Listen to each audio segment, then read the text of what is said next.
Hello, welcome to my YouTube channel. आज के इस वीडियो में मैं आपको बताऊंगा दिस कीवर्ड के ही बारे में हम आज भी बात करेंगे। बट हम ये देखेंगे कि कैसे हम दिस कीवर्ड को कंस्ट्रक्टर्स के साथ यूज करते हैं अपने जावा प्रोग्रामिंग के अंदर। तो चलिए शुरू करते हैं। तो सबसे पहले कंस्ट्रक्टर्स के बारे में दिस कीवर्ड के साथ कुछ रूल्स हमें जानने पड़ेंगे। तो रूल क्या है कि अगर आपको अपने कंस्ट्रक्टर को कॉल करना है जावा के अंदर, राइट, तो आप किसी भी मेथड के अंदर से दिस कीवर्ड का यूज करके कंस्ट्रक्टर को कॉल नहीं कर सकते। दोबारा बताता हूँ, आप अपने मेथड के अंदर से दिस कीवर्ड का यूज करके कंस्ट्रक्टर को कॉल नहीं कर सकते। ठीक है।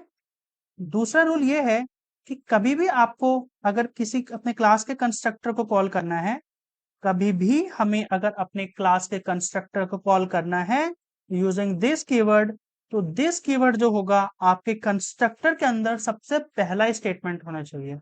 अगर आप दिस कीवर्ड को एज अ सेकंड स्टेटमेंट रखोगे तो आपको एरर थ्रो करेगा। बिकॉज रूल ये है कि कभी भी मुझे दिस कीवर्ड का यूज करके अगर अपने कंस्ट्रक्टर को कॉल करना है, तो वो जो दिस कीवर्ड है मेरे कंस्ट्रक्टर के अंदर सबसे पहला स्टेटमेंट होना चाहिए। तो वही ये दो पॉइंट मैंने यहाँ पे लिखे हैं कि we can't use this keyword inside method to call a constructor, and second point, to call a constructor using this keyword, then this keyword should be the very first statement inside another constructor। ठीक है, क्योंकि constructor के अंदर से ही आप constructor को call कर सकते हो यूजिंग दिस कीवर्ड। मेथड के अंदर से कंस्ट्रक्टर को कॉल नहीं कर सकते। ठीक है। तो ये तो था डेफिनेशन। चलिए देखते हैं कि प्रोग्रामेटिकली आप इसको कैसे अचीव करते हो। तो सबसे पहले हम क्या करेंगे, ये हम हटा देते हैं एंड फ्रेश अपना एक स्टार्ट करते हैं। तो यहाँ पे अब मैं बनाऊंगा सबसे पहले एक डिफॉल्ट कंस्ट्रक्टर अपना। तो आपको पता है जिसको डिफॉल्ट कंस्ट्रक्टर कैसे बनाते हो, आप आपको बस क्लास का नाम लिखना है, पैरेंथेसिस लगाने हैं और दो कर्ली ब्रेसेस, ये आपका बन गया डिफॉल्ट कंस्ट्रक्टर। अब आप इसी में एक पैरामेट्रिक कंस्ट्रक्टर भी बना दो। तो हम एक पैरामेट्रिक कंस्ट्रक्टर बना लेते हैं इंट आई, और हम इसके अंदर कुछ प्रिंट स्टेटमेंट्स लिख देते हैं। सो सिस आउट एंड यहाँ पे लिख देते हैं डिफॉल्ट कंस्ट्रक्टर, राइट।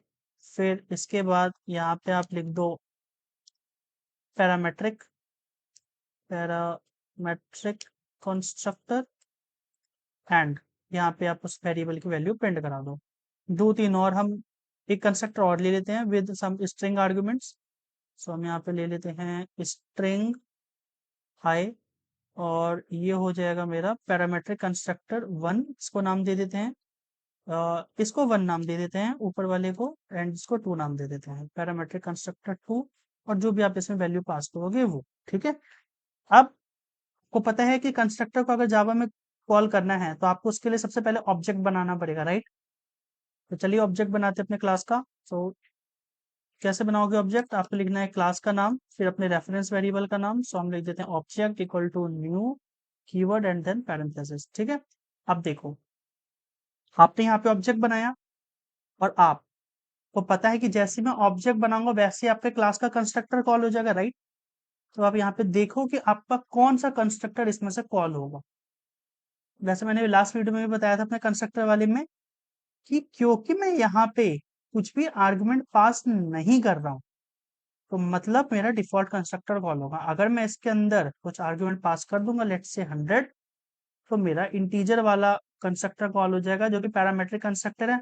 अगर इसके अंदर मैं कुछ भी स्ट्रिंग पास कर दूंगा तो आपका ये टेस्ट वाला, ये जो है आपका स्ट्रिंग वाला कंस्ट्रक्टर कंस्ट्रक्टर टू, वो आपका कॉल हो जाएगा।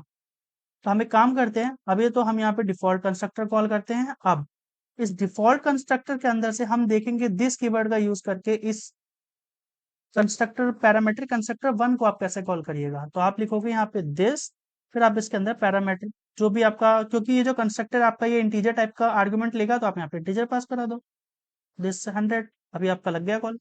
अब देखो आप यहाँ पे एक चीज, दिस कीवर्ड आपका कंस्ट्रक्टर के अंदर सबसे पहला स्टेटमेंट है to call another constructor. Okay. अगर मैं इस दिस कीवर्ड को इस कंस्ट्रक्टर के अंदर सेकंड स्टेटमेंट बना दूं तो आपको एरर थ्रो करेगा। क्या कह रहा है, constructor call must be the first statement in a constructor. That means अगर आपको दिस कीवर्ड का यूज करके अपने क्लास को कंस्ट्रक्टर के अंदर कॉल करना है, किसी दूसरे कंस्ट्रक्टर को कॉल करना है, तो वो दिस कीवर्ड जो होगा आपका सबसे पहला स्टेटमेंट होना चाहिए इनसाइड अनदर कंस्ट्रक्टर। दोबारा बताता हूँ, अगर मुझे अपने क्लास के इस कंस्ट्रक्टर पैरामीट्रिक कंस्ट्रक्टर को या किसी भी अनदर कंस्ट्रक्टर को कॉल करना है फ्रॉम अ कंस्ट्रक्टर, तो जिस भी कंस्ट्रक्टर के अंदर से मैं किसी दूसरे कंस्ट्रक्टर को कॉल कर रहा हूँ, उस कंस्ट्रक्टर के अंदर मेरा दिस कीवर्ड सबसे पहला स्टेटमेंट होना चाहिए। इस रूल को आप याद रख लो। अब क्योंकि मैं यहाँ पे पैरामेट्रिक कंस्ट्रक्टर कॉल कर रहा हूँ और ये पैरामेट्रिक कंस्ट्रक्टर 1 जो है ये मेरे इंटीजर टाइप का आर्गुमेंट ले रहा है, तो मैंने यहाँ पे इंटीजर आर्गुमेंट 100 पास कर दिया और दिस कीवर्ड को बना दिया अपने डिफॉल्ट कंस्ट्रक्टर के अंदर का सबसे पहला स्टेटमेंट। अब अगर मेरे को अपने इस पैरामेट्रिक कंस्ट्रक्टर 2 को कॉल करना है, right, from this parametric constructor जो कि मेरा इंटीजर टाइप का आर्गुमेंट ले रहा है, तो मेरे को अगेन यहाँ पे दिस की कॉलिंग लगानी पड़ेगी और इसके अंदर मुझे एक स्ट्रिंग आर्गुमेंट पास करना पड़ेगा ताकि वो मेरे इस पैरामेट्रिक टू कंस्ट्रक्टर को कॉल कर सके जो कि मेरे स्ट्रिंग टाइप का आर्गुमेंट ले रहा है। ठीक है, सो आई होप यहाँ तक क्लियर होगा। अब अगर हम अपने इस प्रोग्राम को रन करेंगे तो देखो क्या होगा। अब पहले प्रोग्राम को रन करने से पहले आप सोच के बताओ कि इसका क्या आउटपुट होगा। आप सोचो कि ये जो है ये किस सीक्वेंस में आपका होगा। तो चलिए ड्राई रन करते हैं पहले अपने माइंड में और देखते हैं कि किस तरह से रन होता है, क्योंकि कभी भी आपको इंटरव्यू में ये नहीं बोलेगा कि लो इक्लिप्स ले लो और अपने प्रोग्राम को रन करके मुझे आउटपुट बताओ क्या होगा। आपको सैंपल पेपर पे वो लिख के दे देगा ये प्रोग्राम और आपसे पूछ लेगा कि बता इसका आउटपुट क्या होगा।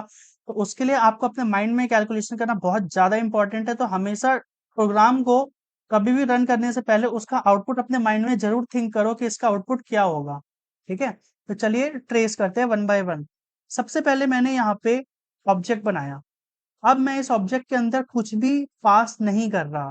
दैट मीन्स मेरा सबसे पहले डिफॉल्ट कंस्ट्रक्टर कॉल होगा, तो कंट्रोल आया मेरा इस डिफॉल्ट कंस्ट्रक्टर पे। अब जावा ने देखा कि इस डिफॉल्ट कंस्ट्रक्टर के अंदर से एक इंटीजर टाइप का कंस्ट्रक्टर कॉल हो रहा है, राइट।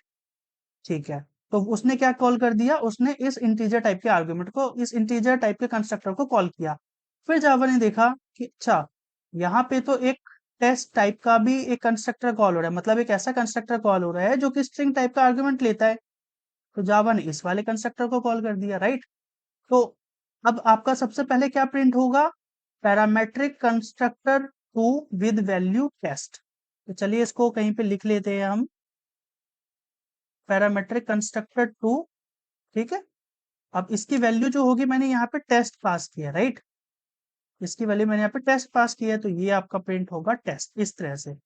फिर जब ये वाला कंस्ट्रक्टर कॉल हो गया तो कंट्रोल आया इस वाले के पास वापस, क्योंकि इस वाले कंस्ट्रक्टर को जो कि स्ट्रिंग टाइप का आर्गुमेंट ले रहा है इसको तो यहीं से कॉलिंग लगी है ना।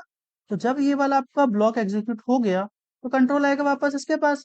फिर जावा ने देखा अच्छा नीचे एक और सिस आउट स्टेटमेंट लिखी है, तो वो प्रिंट करेगा इस वाले स्टेटमेंट को। क्या लिखेगा तो प्रिंट करेगा तो पैरामेट्रिक कंस्ट्रक्टर 1। और अब आप यहाँ पे वैल्यू क्या दे रहे हो, 100 दे रहे हो, क्योंकि आपने इस वाली कंस्ट्रक्टर की कॉलिंग तो यहाँ से लगा रखी है ना डिफॉल्ट कंस्ट्रक्टर के अंदर से। तो वो आपको कर देगा 100। इसके बाद जब आपका ये भी प्रिंट, ये वाला कंस्ट्रक्टर का कॉलिंग खत्म हो गया जब, तो कंट्रोल आ जाएगा वापस इसकी कॉलिंग स्टेटमेंट के पास, राइट। फिर जावा ने देखा ओके नीचे एक और सिस आउट स्टेटमेंट लिखा है, तो वो इस डिफॉल्ट कंस्ट्रक्टर वाली लाइन को प्रिंट कर देगा यहाँ पे।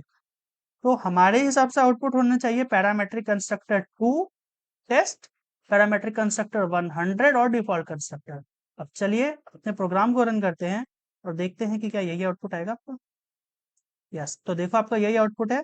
पहले आपका प्रिंट किया पैरामेट्रिक कंस्ट्रक्टर 2 टेस्ट, राइट। फिर आपका प्रिंट हुआ पैरामेट्रिक कंस्ट्रक्टर 1 विद वैल्यू 100। फिर आपका प्रिंट हो गया डिफॉल्ट कंस्ट्रक्टर, राइट।